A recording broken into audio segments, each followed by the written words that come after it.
This idea of a road trip, this idea of travel, is a really solid metaphor, I think, for our spiritual journey and for equipping us to be able to enjoy the journey more, understand the journey more, celebrate the joys of the journey, and also be able to deal with the surprises or difficulties that we are undoubtedly going to experience along the way. And so this idea of getting better at navigating the roadblocks and detours and setbacks in our life is a very practical skill and very much, I think, a spiritual practice. And a lot of it has to do with certain qualities that we develop as we become more aware, as we learn more, perhaps even as we grow more and have more experiences. We come to value things like resilience. We come to value things like flexibility. We come to appreciate holding the plans lightly, but keeping the destination as clear in mind as we can. And so as we awaken, as we become more skillful spiritually, it does in fact become much easier for us to handle the detours and the roadblocks along our way. I want to share a story with you that I came upon somewhat recently. It's a little legend story about a traveler by the name of Kai. And one of the things that I think is so true about stories is they have a way of sneaking past the intellect and getting right into our heart, right into our spirit. They have a way of kind of getting past our resistances so that we can feel into the wisdom of the story. So this is a story about Kai. Kai was a traveler. He had a very clear map that he was using for his journey, and he had a very determined heart when he set out on his journey. He had his spiritual practice, his spiritual journey very clear in his mind and in his heart. And as he began the journey with a great deal of confidence, with a sense of pride and a sense of joy, believing that all of his good planning was going to result in a perfect ending, that he was going to get to where he wanted to go with ease and grace because he had it all planned out and he was confident in that plan. And so as he's journeying, the first few days are fine. Everything unfolds and goes as he had mapped out in his mind and as his map showed. And then as he's traveling along the path, there is a landslide that happens. And as he approaches, he realizes that that path is completely blocked. And there's no way that he is going to be able to get to the other side of that landslide. And he becomes really very frustrated, very angry, very resistant, because that path that he was on was the perfect right path. It was the path that all the wise people in his life had told him, this is the way to go. And so he couldn't understand why in the world, if this was the way to go and all the wise people had told him that he could count on this way, then why this landslide? Then why this obstacle? Why this problem smack in the middle? And he began to shout out and curse at the universe. Have you ever done that? Felt like you just wanted to shout out and curse at the universe, like, why me? I've been doing all this stuff right. I've been reading the right books or going to the right seminars or practicing this stuff for a while. Nod your head if you've had any experience with that. Why me? And so that was kind of Kai. Why me? And as he was struggling, there was a woman by the wayside. And she looked at him and she said, the road you planned was never the only one. The detour is also a direction. It is the path you are truly meant to walk. The road you planned was never the only one. The detour is also a direction. It is the path that you are meant to truly walk. How do you think Kai felt when he heard that? probably a little bit of resistance, like, I don't want to hear riddles, just get me a clear shot through this landslide. But he had no choice, and so he picked himself up and kind of held on to what the older woman had said and began to travel through uncharted territory, his map no longer any good. But his attitude started to shift just a tiny bit. And as he's traveling a different road than he had planned to travel, he starts to see some things that he hadn't ever really seen before. He notices things that he would not have noticed before, sights and sounds in nature or just the environment he's traveling through. And he comes upon another person as he's meandering, not on the road that he had planned to travel.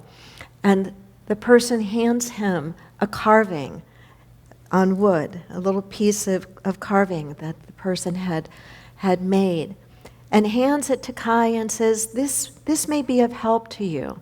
And Kai looks at it, and on the wood carving are the words, "Bend like the reed, not the oak." Bend like the reed, not the oak. I'm going to pause here for just a moment. Some of us in this room, some perhaps online, might have grown up either in a time or in a family dynamic or culture or community culture that really valued above all else independence. You got to figure everything out on your own. You've got to be strong. You've got to do it all by yourself. Independence. Anybody have any of that stuff running through? That's a partial truth.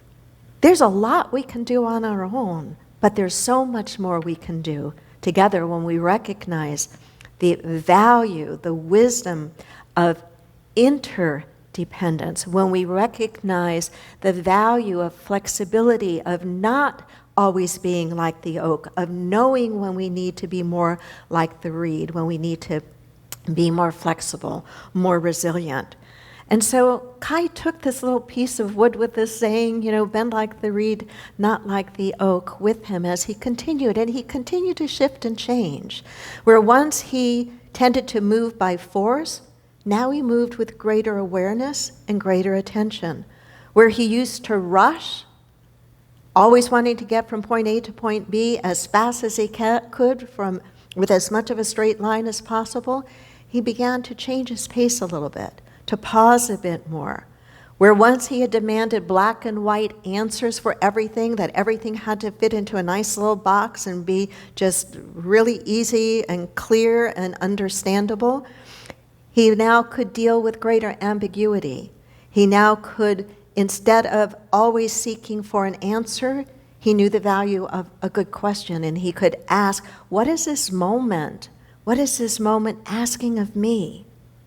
This landslide, what is this asking of me? This detour, this delay, this difficult person, this difficult bit of news, what is it asking of me? What is this moment asking of me? And when he emerged, it wasn't the place he thought he was going to arrive to. It wasn't the destination that he had had in mind when he had set out with that map. He never found that road again, but the road had never been the point. The road had never been the point. It was everything along that journey that he had to come to understand that was the point of the journey. And I think that this little story is very much our story. Our dreams sometimes do shift. Sometimes the map tears.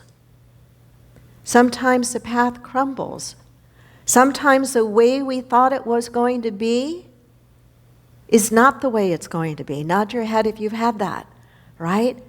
And many of us, especially if we have not done any of the inner work yet, or even begun to understand what the inner work is, our first human response is usually resistance, annoyance, or anger, or bitterness, or we feel as if life has done this to me. But as we grow a bit spiritually, as we learn how things work spiritually, we stop asking, why did this happen to me? And we look at it differently. We look at it as, why is this happening for me? What is trying to happen through me? How is this ending, this detour, this landslide, this roadblock? How is it really paving the way for a new beginning? That kind of mental and perspective shift is life-changing, The Tao Te Ching in chapter 44 says, when I let go of what I am, I become what I might be. When I let go of what I am, I become what I might be. When I give Spirit room, God room to work in and through me, I become what I can be. I hold my plans lightly, both lightly in terms of not white-knuckling my way, forcing my way through that destination, but holding it more gently, lightly, but also bringing light to it. Does that make sense? Bringing the light of wisdom, the light of faith, the light of love, the light of joy. So that even though the map may have been torn, or there's a landslide in the middle of our path, or the road that we were so sure was the road that was our road, we're able to pivot, we're able to change, we're able to get up and move forward. So I want to share with you just a few practices for navigating these roadblocks and detours and landslides that will continue to come our way. And the very first one is the practice of flexibility and adaptability. Flexibility and adaptability. Say that with me. Flexibility and adaptability. It's like what the woman had carved on that piece of bark. To bend like the reed, not like the oak. What happens to an oak in a strong gust of wind? It'll snap and break. What happens to a weed in a strong gust of wind? It falls down, but what happens when that wind is no longer there? It comes back up. And do you know that that wind is important to the developing strength of that reed? I remember reading, I digress here for a moment, of a biosphere that was built, I believe it was somewhere in Arizona, to create a very controlled environment to allow plants that were dying or difficult to grow or to preserve to be in the most perfect environment. But over a period of time, they discovered that that perfect environment that gave them all the right amount of light and water and so forth, the one thing that quote, perfect environment in the biosphere did not have was wind. That bit of resistance was necessary for what was wanting to be grown and thrive in that biosphere, that it needed some difficulty. Oh, interesting, right? It needed some difficulty. It's absolutely true of us as evolving, spiritual, growing beings that we do need some difficulty. Nobody says you have to like it all the time. But we need it to strengthen ourselves, to discover capacities in us that we didn't know we had because we didn't have to use it to that extent until the particular difficulty that we're in now is the very thing that's demanding it of us, demanding us to be more patient or more understanding or more trusting or more flexible or more resilient. Practicing adaptability and flexibility. Just think about travel. Do you have any horror travel stories? Of course. Once you get through them, isn't it part of what makes telling the story about your travel kind of fun? You share with people, you wouldn't believe believe what happened to me, whether it was, flights that got canceled or somebody took your luggage and you're walking off with theirs, or all sorts of stuff that happens because travel rarely goes exactly as planned, right? And yet, we can either, resist it all along the way and just have a horrible experience, or we can see it as an opportunity to practice being more flexible, to practice being more adaptable, to practice going with the, I think I heard it, flow, going with the flow. Those aren't just words. It's a way to be. It's a way to be. A second is when those detours come up, or when those landslides block our path, our best laid path and plan, to shift from control to curiosity. To shift from control to curiosity. Because think about it.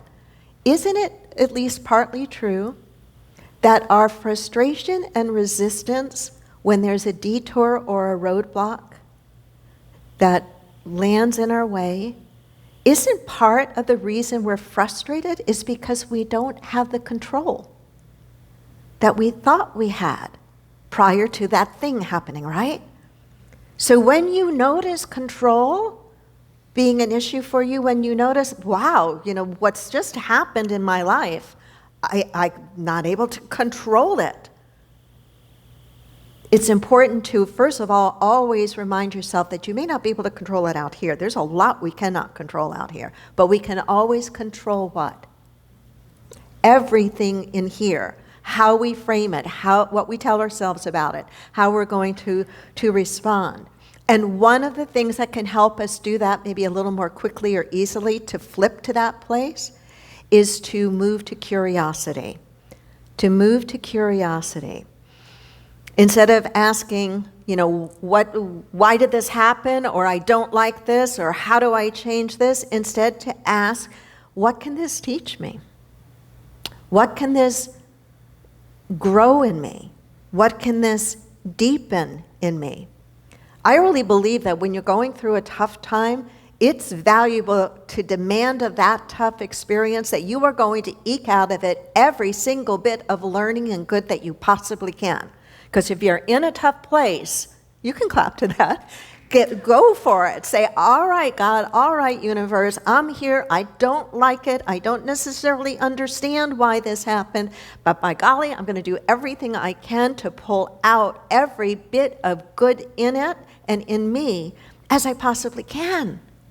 That mindset is life-changing.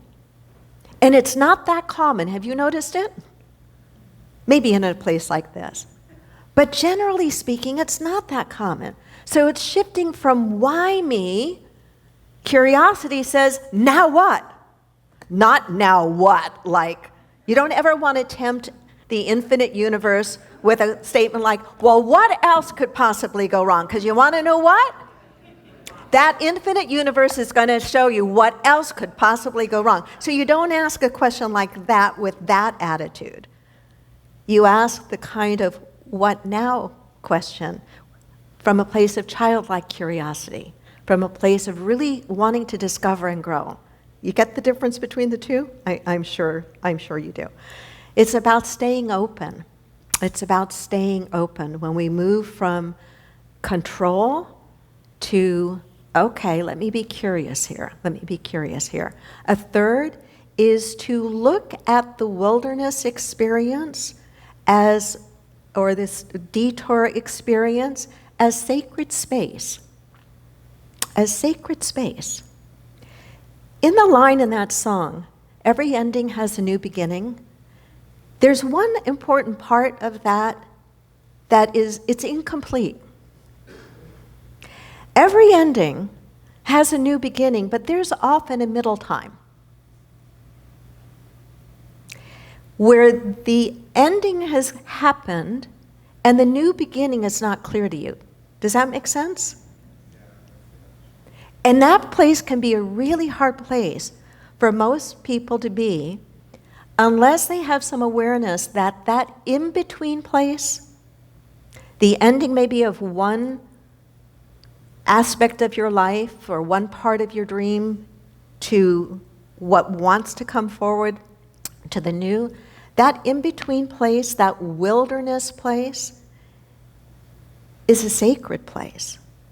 Sometimes it's in that wilderness experience that something else needs to take place, something else needs to happen, either in you, and that could be some growth or some change or some healing or I'm not sure what, but something in you. Sometimes it also is that something around you needs to shift and change as well. It's almost like giving your soul and your life journey a time to catch up to what else is happening around you. To what else is happening around you. It's insightful to me that in the Bible, both in the Old Testament and in the New Testament, there are two very teachable stories that have to do with this idea of the wilderness experience. One being Moses and the Israelites wandering in the wilderness for 40 years. That's a long time to not know the in-between or to be in the in-between. And Jesus, 40 nights in the wilderness. And the number 40 is a very important symbolic number in the Bible. It has to do with until something is complete, meaning that something is needing to happen, something is needing to form, something is needing to be cleared, or something new is needing to be learned. So it's that the recognition that in-between time and space, though it might look empty, is not empty. It's pregnant with possibility. And so just being able to hold that when you find yourself in that in-between place, to instead of looking at it as, gosh, I'm languishing here, I don't understand, to say, wait a minute, there's a sacred pause happening here. Let me make sure I don't abandon my meditation work and my prayer work because I want to keep listening. And as I keep listening, it's going to become clearer what needs to happen in me, and it's also going to allow time for whatever may need to be changing around me. Does that make sense? Okay. A fourth idea, I'll go through 4 and 5 really quick. The fourth is reframing the roadblock as a rest stop. Reframing the roadblock as a rest stop. As a rest stop. Giving your soul a chance to catch up with your body. That's one of my favorite expressions, and probably because I do a lot of things really fast. Whether talking, it took me years to learn how to slow down. This is my slow down version.